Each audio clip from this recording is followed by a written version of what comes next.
national currencies whose exchange rates rise and fall against each other.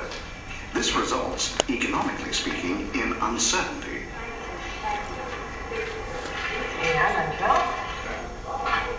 The European Community started in 1979 with the exchange rate mechanism of the European monetary system. Wim Duisenberg, president of the Central Dutch Bank. The agreement implies that countries make an effort, and a serious effort, to converge in their economic development, including inflation rates, so that exchange rates can remain stable. But how do the central banks manage to keep interest rates on the different currencies stable? Well, in effect, exchange rates are prices. It is the price of one currency expressed in terms of another currency. The price of money is interest.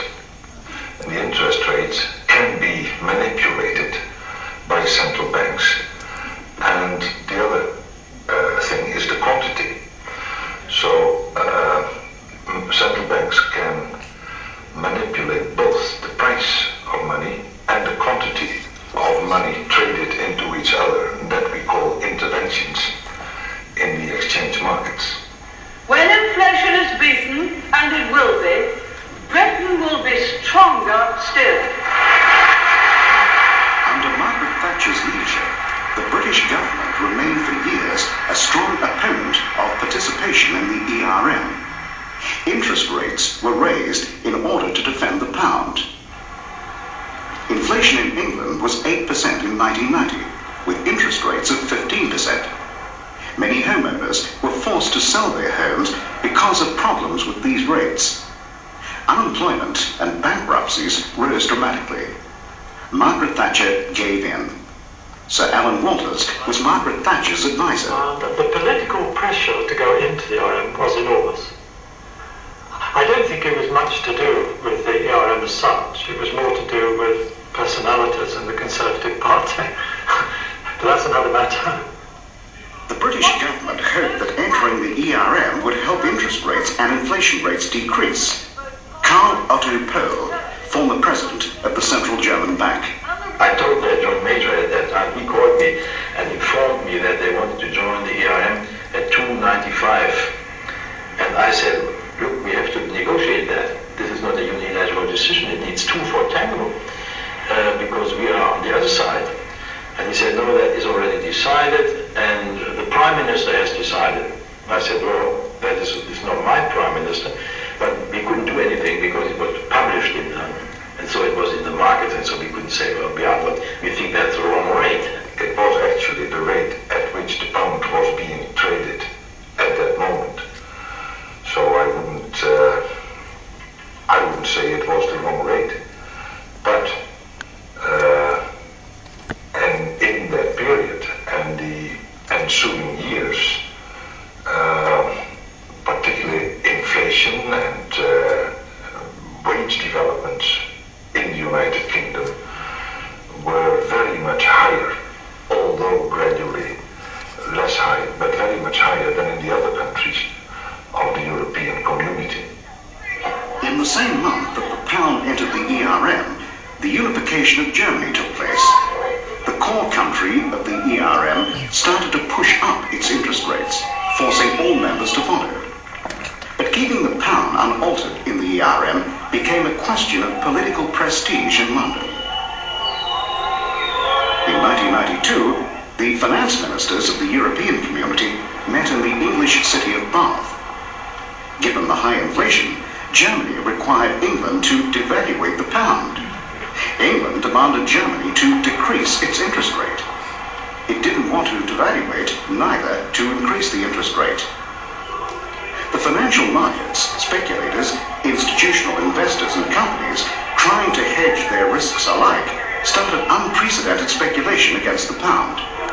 Fundamentally, they attack a currency by selling that currency and moving out of that currency. And that's not pure gnomes or speculators, very responsible companies, I always say, which operate internationally, have to see to it that the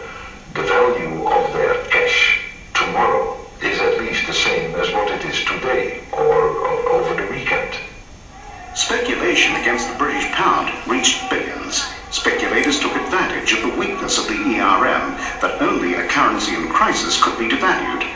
One such speculator was George Soros. The money that I made on this particular transaction, the estimate is about $1 billion. You very simply use the forward market.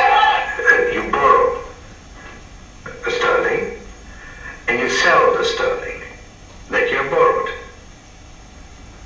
You see? And then you buy back the sterling when the loan expires. Well, the amounts that were required to keep the pound within the limits that had been agreed upon, so by buying up the pound, were so enormous that the authorities, in order to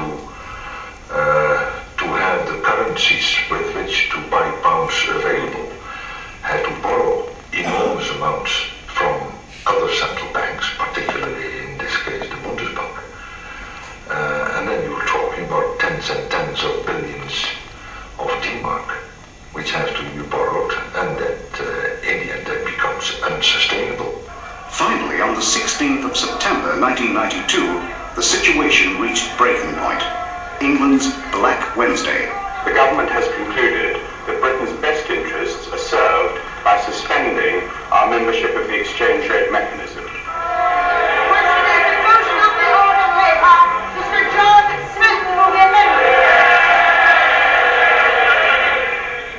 The real lesson, Madam Speaker, to be drawn from a comparison of the British and German economies is that before you can have a strong currency, you need a strong economy. For the British taxpayer, the costs of the short-lived experiment with a fixed currency had been extremely expensive.